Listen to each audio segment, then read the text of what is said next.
Good morning, everyone, and welcome to our final lesson, the 13th and final lesson in our study of the divided kingdom.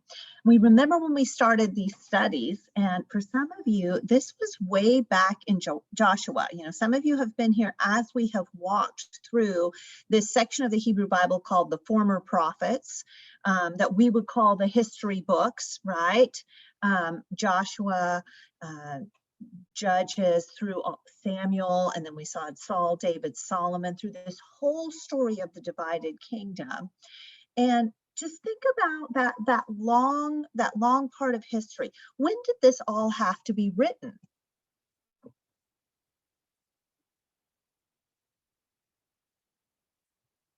I know we've talked about this before, so if it's old hat, just throw it out there. After the history. After everything happened is when everything is finalized. And so though we have sources that are probably contemporary with some of those events, those sources were pulled together and made into this long sweep of history and put together in its final form after the exile begins. So this whole time we have known where we were going. We knew we were headed to a tragic ending for this period in history. And yet we've also known that the point of the authors was not to say that there is no hope, right? Quite the opposite. For the reader in exile, for the original audience of this, and then for the generations afterwards, the question is, how did we get here? And how can we go forward, right? So we've been looking at that all the way through history. And even though we have a sad section to read today, this is the end and it gets worse, we also know that this is pointing us towards something. And we're going to talk about that at the end of the lesson. Okay. Last week and the week before, we caught up with the southern kingdom of Judah. Remember this narrative goes back and forth between north and south, and at the end, it just gets hectic with king after king, right? And so we followed the northern kingdom until their exile, and then we went back and caught up with the southern kingdom. And they had recovered the Davidic line when it was almost wiped out, right? And then they had a series of good but not great kings, and then the really bad king, and the truly good king Hezekiah. We talked about how he was the king like David. He was the first king that said it was a king like his father David. And then last week we saw that even though Hezekiah was good, his son was extra bad. He was the worst. So who was that son, if you'll look back at chapter 21? Manasseh. Yeah, Manasseh, right? He introduced even more kinds of idolatry. Remember the starry host? We talked about that. We talked about the divination. And the worst thing he did was child sacrifice. Yeah, you passed his son through the fire is the way that they say that idea of it's the absolute distortion of what worshiping Yahweh is supposed to be, right? And so the worst child sacrifice. And what did God say as a result of Manasseh's evil? This is also in 21 verse 10. What's he going to do? Take Judah into captivity. Yeah, he's bringing disaster on Judah. He's handing them over to their enemies. And for a while now, we have been missing the note that the text used to give us that God was not willing to destroy Judah for the sake of the house of David, right? We used to get that note pretty often. Here's an example. This is from 2 Kings 8:18 through 19.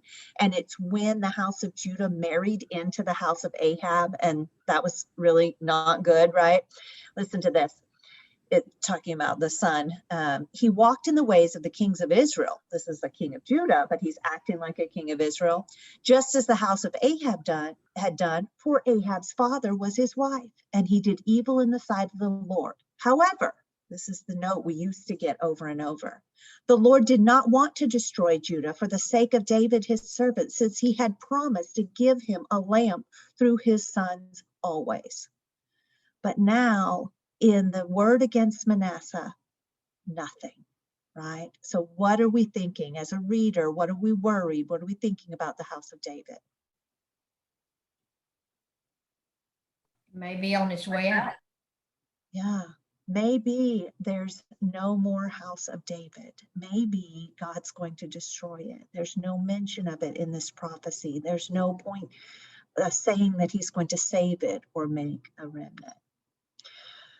So we had Manasseh, and he is somehow followed, and we talked about what a puzzle this is, watching the sons and the fathers as they follow one another. He is somehow followed by the best king so far. Who was that in chapter 22? Josiah. Yeah, he's a king like David, and he's in some ways a new Moses, right? What was so good about Josiah?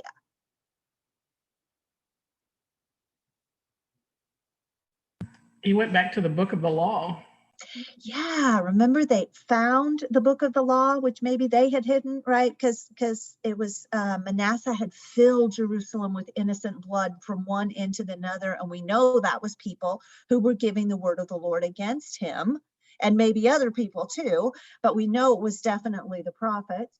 And so people who were loyal to the law, maybe they couldn't survive if they brought up the law. We don't know, but the law had been lost. And under Josiah, it is found. And what does Josiah do with it? He destroys all kinds of things that Manasseh had put in and had been put in. He destroyed the Asherah poles and the high places of sacrifice, and he commanded the people to observe Passover again. Yes, it's such a complete reform, right? He renews the covenant with the people. This is how he's the new Moses. He brings back into practice the Passover that had not been practiced for all of these generations beforehand. And we think, oh, this is the reform. They've read the word of the law. They've celebrated the Passover, which is a remembrance, right? The Passover is to remind them, the Lord your God brought you out of Egypt. And we say, oh, this reform is going to work. This is going to have a lasting effect on the nation of Judah. But did it? No. What happened next? Well, it was, Well, Jehoahaz, his son, did evil in the eyes of everyone. Yeah, it's more evil kings. And so what do we see as the pattern between good and evil kings? Evil seems to come out on top here. Yeah, it goes back and forth, and in the end, it's evil, evil, evil, evil, right? And we're going to read through some of that today. So let's go to our text today. It begins at the end of 2 Kings 23. And we talked about this a little bit last week. So we saw Jehoahaz was evil, right? In 23:29, you see that Pharaoh Necho, the king of Egypt, goes up to help the king of Assyria. Now, why did the king of Assyria need help? Assyria is who took down Israel, right? They were the big bad power during the fall of Israel. But now the king of Egypt goes up to help the king of Assyria. What's happening?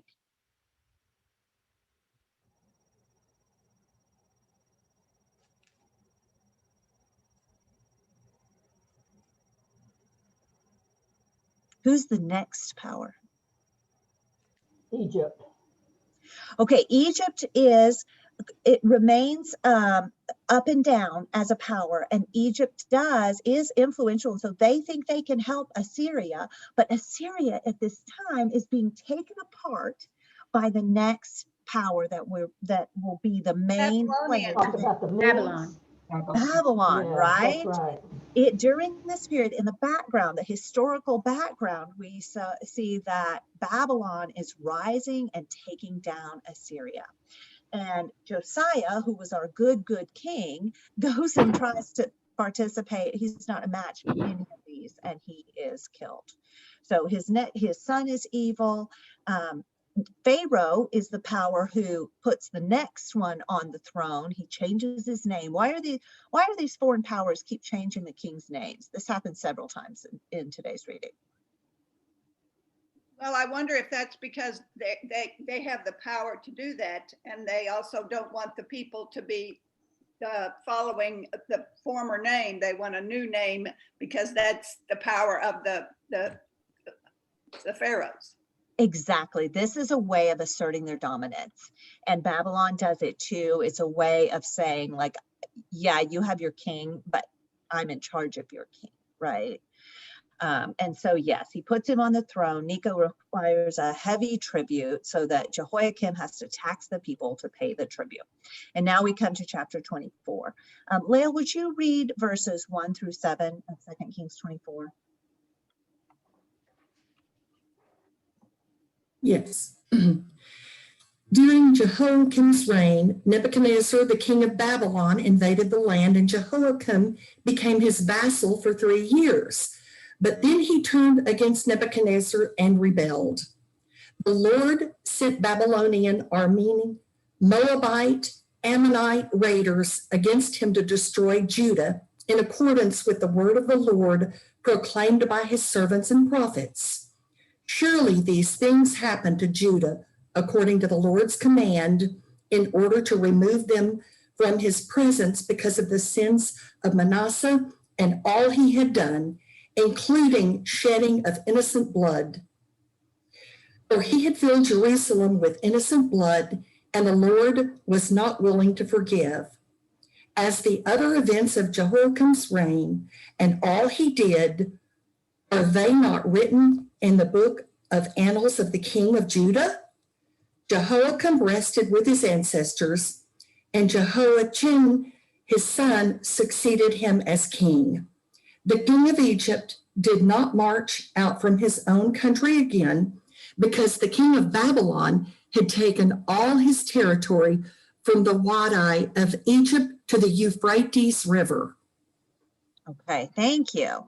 So we see that Egypt is neutralized by Babylon, right? As we expect, because we know that Babylon is the rising power, and that's whose vassal Jehoiakim then becomes, right?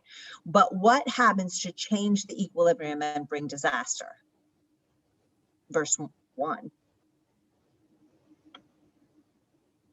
Nebuchadnezzar invaded the land. Right. And why?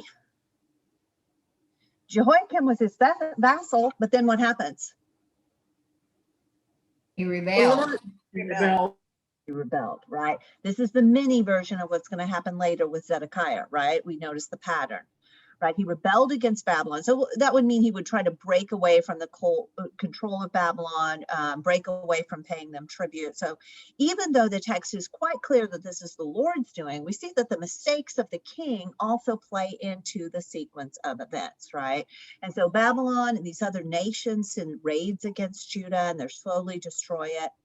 You know, we see this, that idea of these raids really echoes like the time of Saul and David and Solomon when there were raids going on, but Israel was the winner, and they collected all the territory so that by the day of Solomon, the raids were done, and they had all the territory from the Wadi of Egypt to the Euphrates River. But now what's the reversal?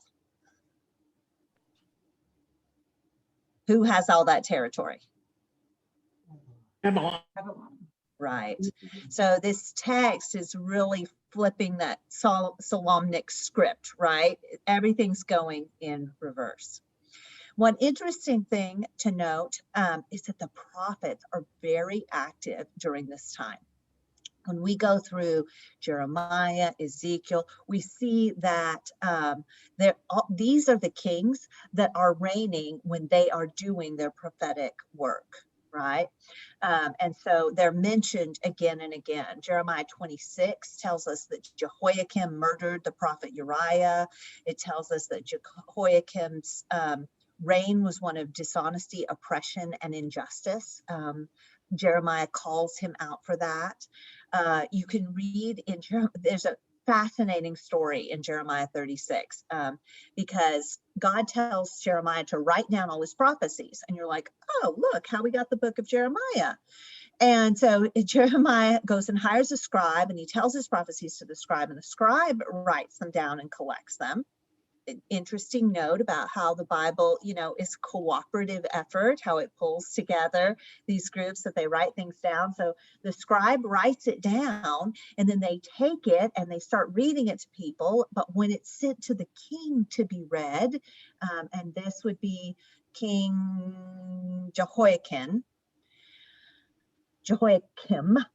thank you, these names, as it's read to him, every few columns, he cuts it off and feeds it into his fireplace, so that the whole first edition of Jeremiah is destroyed in his fireplace. And he has no respect for the word of the Lord. And then God tells him to go write it again and add some more stuff. And so, we see, the Bible coming together in this way of like, this one's destroyed and God has them write it again. But that's how Jehoiakim regarded the word of the Lord, right? Burned in the fire. As we see the prophets active during this period, we have to take a note, right? Even though God has promised the exile, has he given up on his people? No. Right? Or why would he keep sending the prophets? Is there still an opportunity to repent? Yeah, but it seems they do not take it. So it's during all this that Jehoiakim dies and his son Jehoiachin succeeds him as king. Leah, would you read our next section from 8 to 16, please? Yes. Jehoiachin was 18 years old when he became king, and he reigned in Jerusalem 3 months. His mother's name was Nehushta, daughter of Elnathan, and she was from Jerusalem. He did evil in the eyes of the Lord, just as his father had done.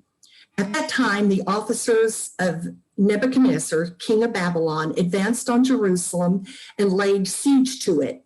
And Nebuchadnezzar himself came up to the city while his officers were besieging it. Jehoiachin, king of Judah, his mother, his attendants, his nobles, and his officials all surrendered to him. In the 8th year of the reign of the king of Babylon, he took Jehoiachin prisoner.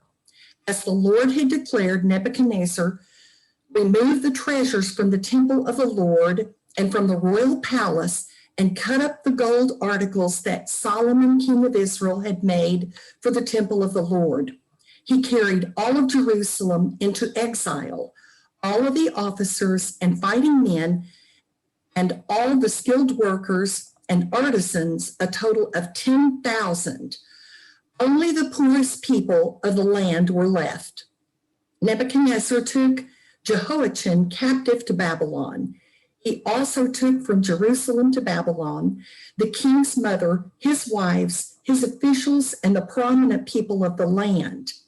The king of Babylon also deported to Babylon the entire force of 7,000 fighting men, strong and fit for war, and at 1,000 skilled workers and artisans.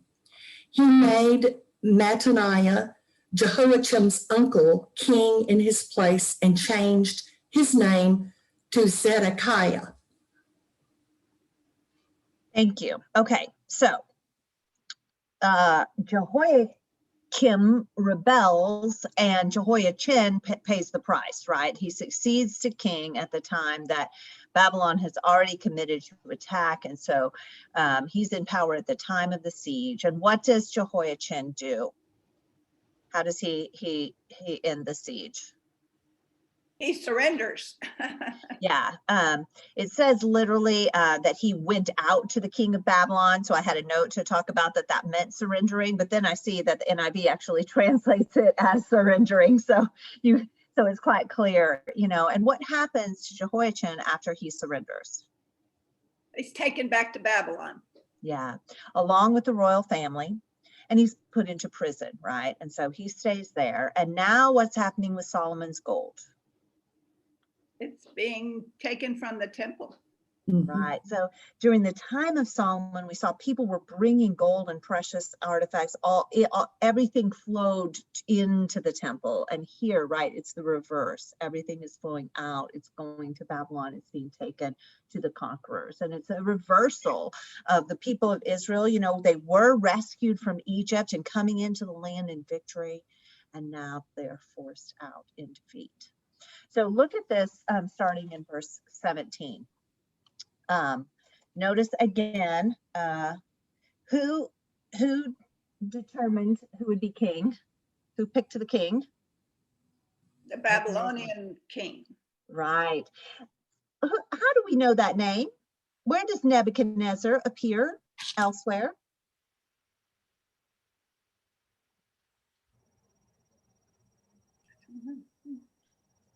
It's familiar, I can tell. From a song? I mean, who knows how many songs, but not one I know of. The beginning of Daniel, we get several stories where Nebuchadnezzar is the starring role in these events, right?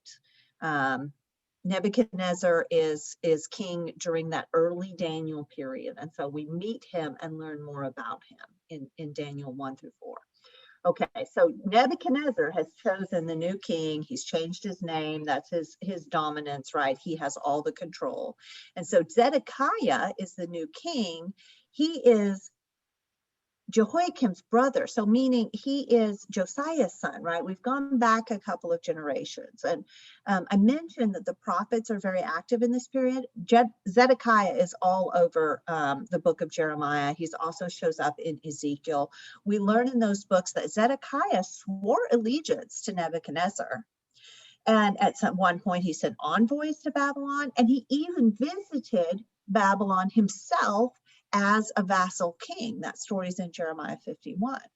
But we also learn that the whole time he is increasing idolatrous practices. So if you look at Ezekiel 8 through 10, it's talking about that. And the prophets are trying to convince him the whole time that Jeremiah in Jeremiah 38 comes to him and says, trust in the Lord.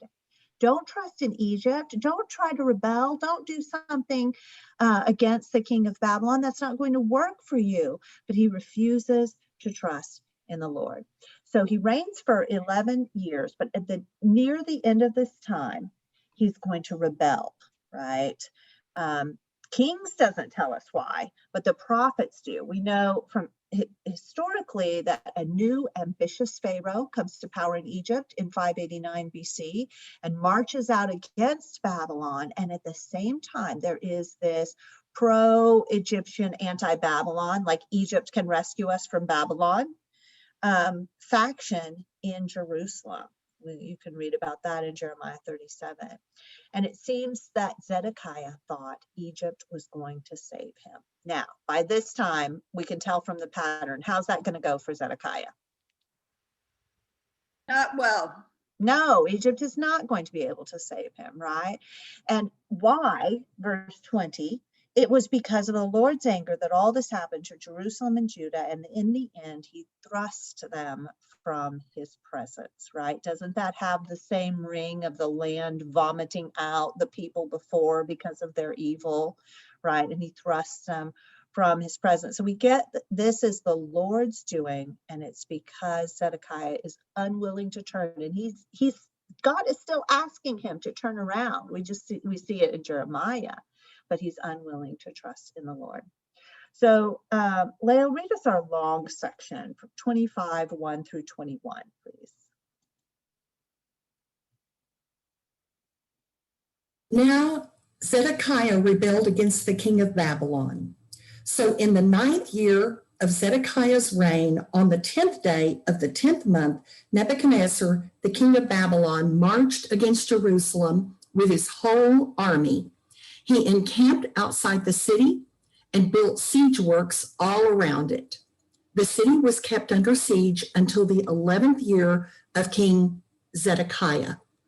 By the 9th day of the 4th month, The famine in the city had become so severe that there was no food for the people to eat. Then the city wall was broken through, and the whole army fled at night through the gate between two walls near the king's garden. The Babylonians were surrounding the city. They fled toward Arabah, but the Babylonian army pursued the king and overtook him in the plains of Jericho. All his soldiers were separated from him and scattered, and he was captured. He was taken to the king of Babylon at Riblah, where the sentence was pronounced on him. They killed the sons of Zedekiah before his eyes. Then they put out the eyes, bound him with bronze shackles, and took him to Babylon. On the 7th day of the 5th month, in the 19th year of Nebuchadnezzar, king of Babylon, Nebuzaradan, commander of the imperial guard and official of the king of Babylon, came to Jerusalem. He set fire to the temple of the Lord, the royal palace, and all the houses of Jerusalem. Every important building he burned down. The whole Babylonian army, under the commander of the imperial guard, broke down the walls around Jerusalem. Nebuzaradan, the commander of the guard, carried into exile the people who remained in the city, along with the rest of the populace and those who had deserted to the king of Babylon. But the commander left behind some of the poorest people of the land to work the vineyards and the fields. The Babylonians broke up bronze pillars, the movable stands, and the bronze sea that were at the temple of the Lord, and they carried the bronze to Babylon. They also took away the pots, shovels, wick trimmers, dishes, and all the bronze articles used in the temple service. The commander of the imperial guard took away the censers, the sprinkling bowls, and all that were made of pure gold or silver. The bronze from the two pillars, the sea, and the movable stands which Solomon had made for the temple of the Lord was more than could be weighed. Each pillar was 18 cubits high. The bronze capital on top of one pillar was 3 cubits high and decorated with a network of pomegranates of bronze all around. The other pillar with its network was similar. The commander of the guard took as prisoners Sariah, the chief priest, Zephaniah, and the priest next in the rank, and the 3 doorkeepers. Of those still in the city, he took the officer in charge of the fighting men and 5 royal advisors. He also took the secretary, who was chief officer in charge of conscripting the people of the land, and 60 of the conscripts who were found in the city. Nebuzaradan, the commander, took them all and brought them to the king of Babylon at Riblah. There at Riblah, the land of Hamath, the king had them executed.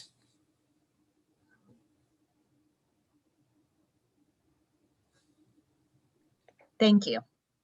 Okay, so what do y'all notice about this section? This is like our final bad news, the final fall of Jerusalem. What do you see?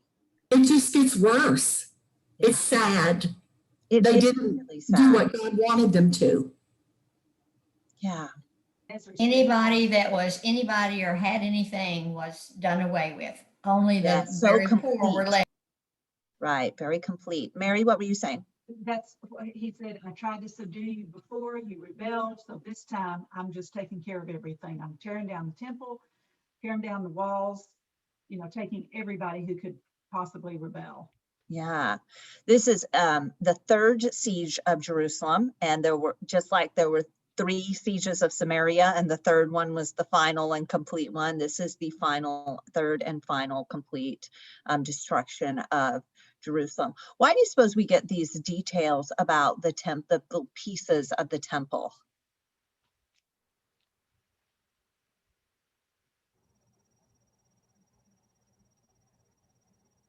Because people probably knew these pieces of the temple and it would make them sad and realized that they had sinned? Yeah, there's a connection. You know, the destruction of the temple was a source of just great grief for the Israelites, right? And then, you know, the little details, right? The pomegranates, the heights of the pillars, the censers, the bronze, you know, these all link back to the part of the story. Remember, this is all one connected narrative, right?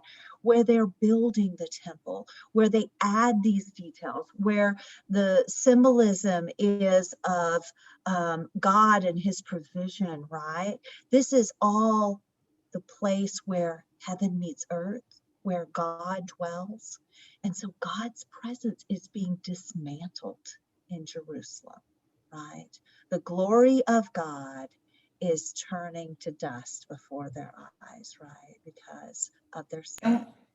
And when they're listed one by one, it's very complete. Yeah, it really gives us a sense of the fullness of destruction, right? Now, remember, Yeah. yes, It almost seems as though the temple meant more to them than God himself. They cherish the temple more than but it doesn't make them turn back to the Lord. you make an excellent point. We see that pattern run through the whole narrative. Remember when they value the ark of the Lord more than the Lord? Remember when they think they can control the Lord with the ark of the Lord? Way back in 1 Samuel 5, I think. The temple of the Lord. There's a passage in Jeremiah where he says, you say the temple of the Lord, the temple of the Lord, the temple of the Lord. And so Jeremiah's, the prophet, you know, the word of God through Jeremiah is targeting this very thing where they think the temple will save them. And then as we go through the gospel, you know, Jesus says, you've made the temple your salvation, right? It was supposed to be a prayer, a house of prayer for all nations, a place where the descendants of Abraham would be a light to the people. But you've made it, he calls it a den of robbers, right? The place where someone will come for safety, even though they have done wrong, right? And so Jesus says, you think the temple will save you. And he makes, you know, his point to say that the era of the temple is done. And that's even the second temple, which was not as great as Solomon's temple, right? So we have this sense of like, who are they trusting, right? Where is the trust? And it's not in the Lord. Excellent point. Other observations? It seems that the Babylonians have destroyed their culture. They are left with nothing. If they send them off to Babylon and they long to go back, what are they going to go back to? There's nothing there. And that really defeats a people. When you take away their culture, you've taken away their history, you've taken away who they are, and you have complete control of them from then on. Which is, I think, excellent point, why the Babylonians do what they do, right? Sure. This is how you put down a rebellion. Yeah, there is a phrase in the reading, and I tried to find it a while ago, but with my eyeballs, they don't tend to work so well. But the phrase that is just haunting to me is, he was talking about the sins of Judah, and it said, till there was no remedy. And that pretty well cinches it. When you hear those words, there is no remedy. You know, this is the cutting off point. I've had patience with you up to now, but there's no remedy anymore. It's done. That's sad. Right. No remedy, no lamp for the line of David, right? What happens to Zedekiah? How does Zedekiah behave compared to Jehoiakim, and how does that work out? I think this relates to what you're saying. I'm not sure I understand the question. Oh, well, it does. It's for everyone too. But what does Zedekiah do in the siege? Jehoiakim went down and surrendered. Well, Jehoiachin. He ran away, ran away with tried to run some away. of his people, got Yeah. caught. How'd that go for him? Not very well. They captured him and killed his sons in front of him and then made him blind and then took him into captivity. Yeah. And that's So what there- happens to people that rebel against Babylon. That's an Exactly. example right there. Right, exactly. And there is no remedy, because when you try to rebel, it doesn't work, right? Zedekiah could have taken his medicine, right? He could have submitted to the Lord's discipline, and it wouldn't have gone this badly. But we see over and over in the book of Jeremiah that Zedekiah is not faithful to the Lord, not willing to trust in the Lord, not willing to submit to the Lord's discipline. And so in his rebellion and his attempt to escape, he's completely destroyed. Does Zedekiah have any more children? No. He is blinded. All his line is killed, and he's in jail in Babylon, in prison in Babylon, and he stays there the rest of his days. And so then we go like, but what about the line of David? We're led to think that's still in our minds. What about the line of David? So this idea of submitting to the Lord or it gets worse leads us directly into the next story. Look at verse 22. Judah went into captivity away from her land. That's that final statement. There was no remedy. That's what happened. And then in 22, Nebuchadnezzar, the king of Babylon, appointed Gedaliah, the son of Ahikam, the son of Shaphan, to be over the people he had left behind in Judah. Now, we have actually met Gedaliah's father, Ahikam, and we've met Shaphan, the scribe. In 2 Kings chapter 22, they are the ones that find the book of the law. Shaphan the scribe is part of like bringing the book of the law to Josiah. And they are the ones that help Josiah seek out instructions from the Lord for reform. We also learn in Jeremiah 26 that Ahikam protects Jeremiah when his life is in danger. So the backdrop here is that Gedaliah is part of a line of faithful scribes, right? It's buried, right? We need some background to see, like, otherwise it seems like, who's this guy? He's just a governor. But when we see how he's connected to it through his father's actions and the father before him, we see like, oh, this is a faithful representative of God. Verse 23. When all the army officers and their men heard that the king of Babylon had appointed Gedaliah as governor, they came to Gedaliah at Mizpah. This is a new kind of administrative capital, because Jerusalem is, a fire pit at this point. Ishmael, son of Nethaniah, Johan, son of Kareah, Seraiah, son of Tanhumeth, and, other men. Let's skip this. Verse 24, Gedaliah took an oath to reassure them and their men. So we have to know who Gedaliah is to know that this is a word of the Lord, because the narrative doesn't say so. Do not be afraid of the Babylonian officials, he said. Settle down in the land and serve the king of Babylon, and it will go well with you. This story is paralleled in Jeremiah, when Jeremiah tells the captives the same thing. Serve the king of Babylon, wear the yoke, and it will go well with you. But are they going to do that? Has anyone been willing to accept the Lord's discipline? Verse 25.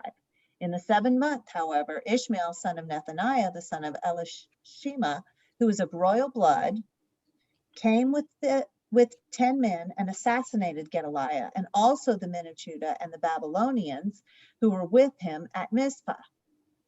At this, all the people from the least to the greatest, together with the army officers, fled to Egypt for fear of the Babylonians. So we see like, oh, someone's of the royal line of David, but he murders the righteous person. He flees to Egypt. And we learned in Jeremiah that everyone who flees to Egypt will be lost.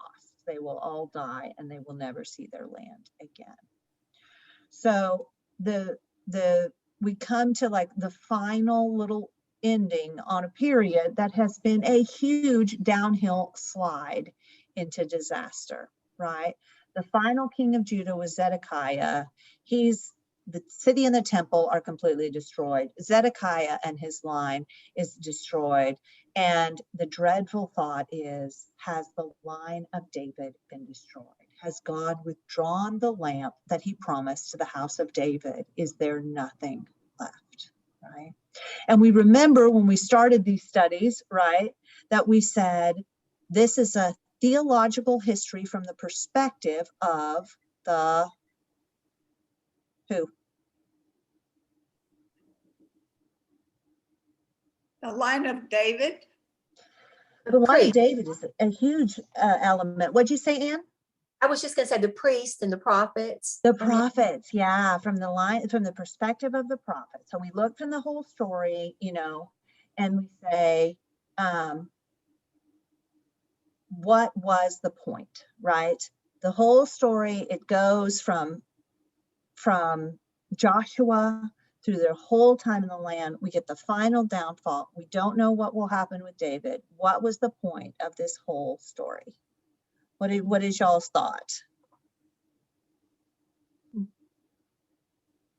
Learn from God. And they may have some high points like under Josiah, but it just, went downhill to where he wouldn't tolerate it anymore. Yeah. So there's that, like, as they sit in exile, they say, oh, this happened because we made it happen, right? Mhm. That's part of the point. What else? Well, it also shows how God gives us many, many chances to change our lives. And if you don't, he is going to disown you. And I can only imagine that is heartbreaking to him as his children don't follow his will. Yeah, the poetic elements of the scripture really highlight the heartbreak of the people repeatedly turning against God when you're right, this highlights how he sends the prophets over and over. And this integration of this last section with the prophetic books is very strong. That whole section, that long section that Lael read, is repeated almost verbatim at the end of Jeremiah. It's almost the exact same words. And so we see that, like, they were probably both, we talked about how they gathered their sources and assembled everything in a way that makes that tells the whole story, right? They were probably both working from the same source, and these have integrated messages, right? That's on purpose. They have that same content because they are related to each other, and God keeps sending the prophets. And even here, it says, but they would not listen to the prophets after he sent them over and over again. And so we have this constant warning that God really, really wants to save, but if you won't, how can you trust him? How can he save you if you won't put yourself in his hands to be saved, right? That over and over, that trust in the Lord. Yeah. So we get to a final bit of story, right? Let's think about this final bit of story as we consider what was the point of this whole downhill slide, right? Verse 27. In the 37th year of the exile of Jehoiachin, the king of Judah. Oh, wait, this is a few kings ago, right? This is 2 kings ago, and yet Jehoiachin is reappearing. He was in Babylon. We thought everything was over, but look.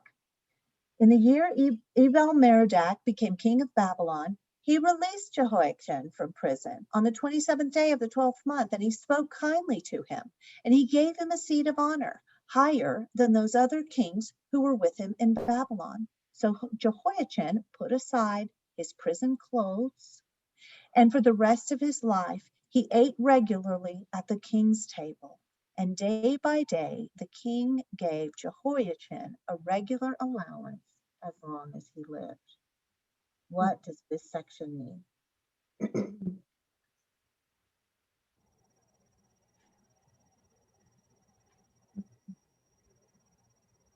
Hope after all. There's hope after all. Yeah. What is the source of our hope here? Like what's the good news in this little section?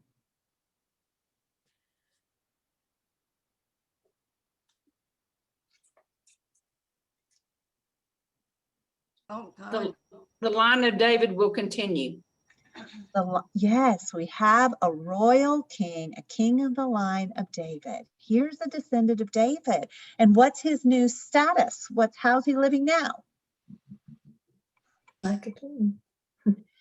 Again, like a king, right? He's out of prison. He's being treated like a king. There's hope for the line of David, and with it, hope for the people of Israel. If the king in the line of David can eat at the king's table, right, can receive, he puts on the garments of the king and he eats at the king's table, then there is hope for all the people of Israel. So this final section is an opening, right? It's unassuming. We have to read our dread for the line of David into the previous section to be able to see that this little piece, like he gets to eat, yay. This is such a huge opening towards the future, right? Everything else has been a closing. Everything has been towards destruction. And here we have back an opening up of hope, right? We talked a couple of weeks ago about how the Hebrew scriptures all point to an open question. What is the final deliverance of God? What is the rescue that the prophets point to? That is the question that you have to answer. You have to, you end the Hebrew scriptures with this question. What will God do? Who is his Messiah? Who will come to save the people? Everything is pointing to that question. So turn over to Matthew 1 and let's look at the genealogy there. Now, very often when we study Matthew, we do the genealogy as yeah, right? The names are hard to read, but y'all have become experts in these names, right? So I want you to look at some of these. Even though we don't keep them all straight, we're going to recognize these, right? Starting in verse 6, David's the father of Solomon, whose mother had been Uriah's wife. Okay, we know that story. Solomon, the father of Rehoboam, who split the nation, right? Rehoboam, the father of Abijah, the father of Asa, that first next good king who wasn't all that good, right? Remember him? Asa, the father of Jehoshaphat, the father of Jehoram. These are Jehoshaphat's who allied with the house of Ahab and were married into. And so we start getting Ahab, the line of Ahab in there. The father of Jehoram, the father of Uzziah, sometimes called Azariah, I think. Uzziah, the father of Jotham, the father of Ahaz. Look, Ahaz, remember, he was so bad. He's in the line of Jesus. Ahaz, the father of Hezekiah. Ooh, good one. Hezekiah, the father of Manasseh. Oh, Manasseh, the worst, right? You're reading Jesus' genealogy, and here is the king that passed his sons through the fire, right? This is huge. This is the most Jewish of the Gospels, right? And so anyone in the Jews of this time, they knew these stories. Every one of these names held great meaning. And Manasseh, most of all, the sins of Manasseh led them straight into the exile and to the destruction of Jerusalem, the destruction of the temple, the dismantling of the presence of the Lord, right? Manasseh, the father of Ammon, the father of Josiah. Oh, Josiah, he did those reforms, right? He brought back the Passover. And Josiah, the father of Jeconiah and his brothers at the time of the exile to Babylon. Look down in your footnote. What is the other name for Jeconiah? Jehoiachin. So our little coda on the end of 2 Kings about Jehoiachin leads us straight to the genealogy of Jesus, right? And I was thinking when he was taken to Babylon, it does state that they took his mother and his wives. The whole royal family, right? So There is a lamp for the house of David, right? These names, we recognize them. And as we begin the story of Jesus, we see that this whole story has played into where we are, right? Every bit of this story matters when we get to the story of Jesus, because none of the reforms took hold, right? And it's not till Ezekiel comes along in this very period and says, I have to take away your heart of stone and give you a heart of flesh. And how? How will that ever happen? Everything points to the Messiah. He talks about how a king, a shepherd from the line of David will come to shepherd you. And then the next paragraph, it's I myself will come to shepherd you. And so then we see, how can it be a person from the line of David to shepherd you? And God, I myself will shepherd you. And we don't get the answer until we see them join in the person, in the incarnation of Jesus Christ, all through the line of Jehoiachin, our rescued king. And so the lamp is burning. The gospel comes to say the small lamp of the rescued line of David has finally, after all the years of exile and occupation, brought us the light of the world. The lamp has come to give light to every human being. And so I think all the way through, we're pointing towards hope. When times were the darkest, when the destruction was the greatest, we're always pointing towards our one and only hope, Jesus Christ. Comments, thoughts? What do you think made the king of Babylon bring Jehoiachin out of prison and treat him? It's a good question. God, maybe? What do y'all think? And why exalt him above the other kings? Yeah, what's going on with that? Thoughts?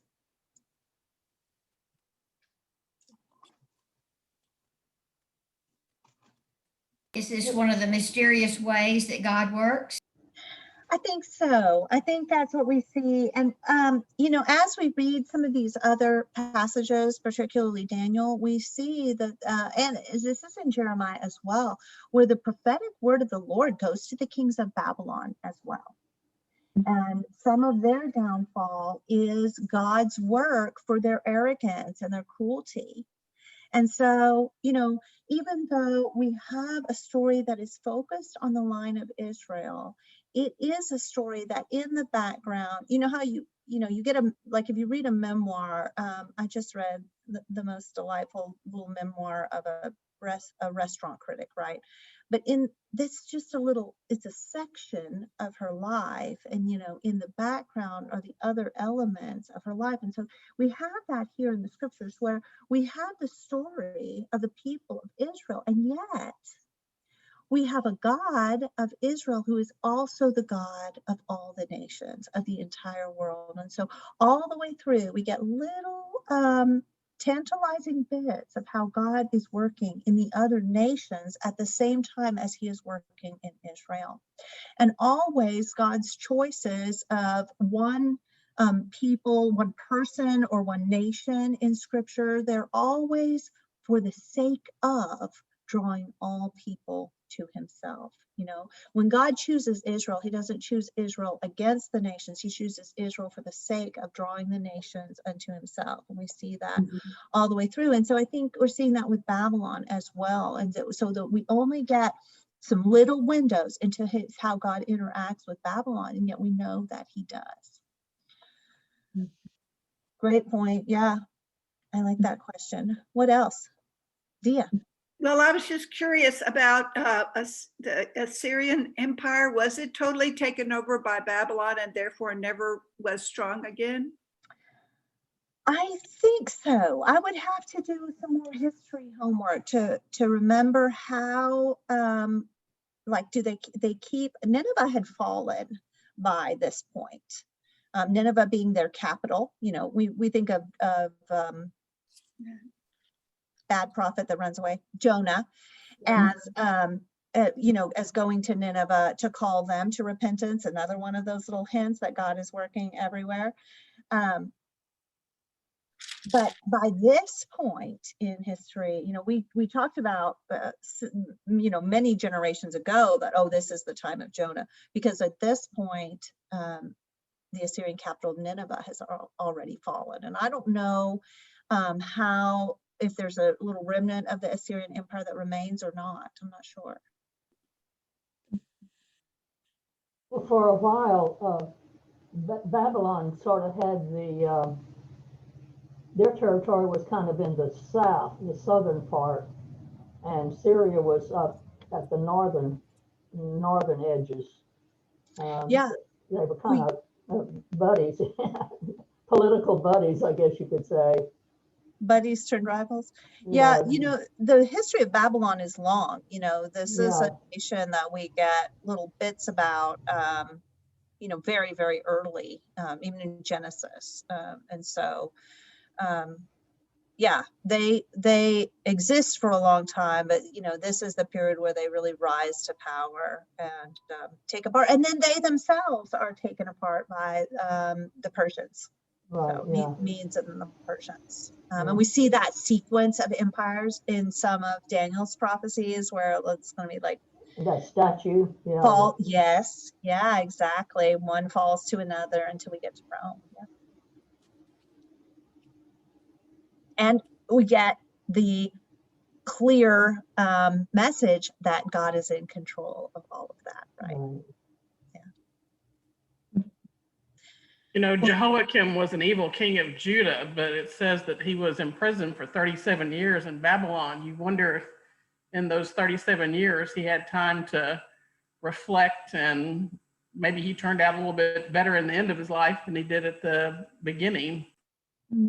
I wonder. I think that's very interesting. Yeah, it was a long imprisonment, and I don't think his elevation would have been expected to him. And so what effect did that have on him to be rescued after all this time? And how to, the symbolism and the parallel to the people of Israel is quite,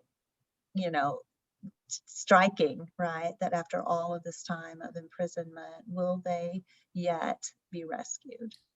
We also don't know who was imprisoned with him who might have influenced him to change. We know that there were faithful and unfaithful people taken away from Babylon, because we know that Ezekiel was this faithful prophet of the Lord, and he was taken into exile in Babylon. Yeah, and Daniel, Daniel and his three buddies. Yes. Shadrach, Meshach, and Abednego, the Babylonian names for his friends. Jeremiah, they were there.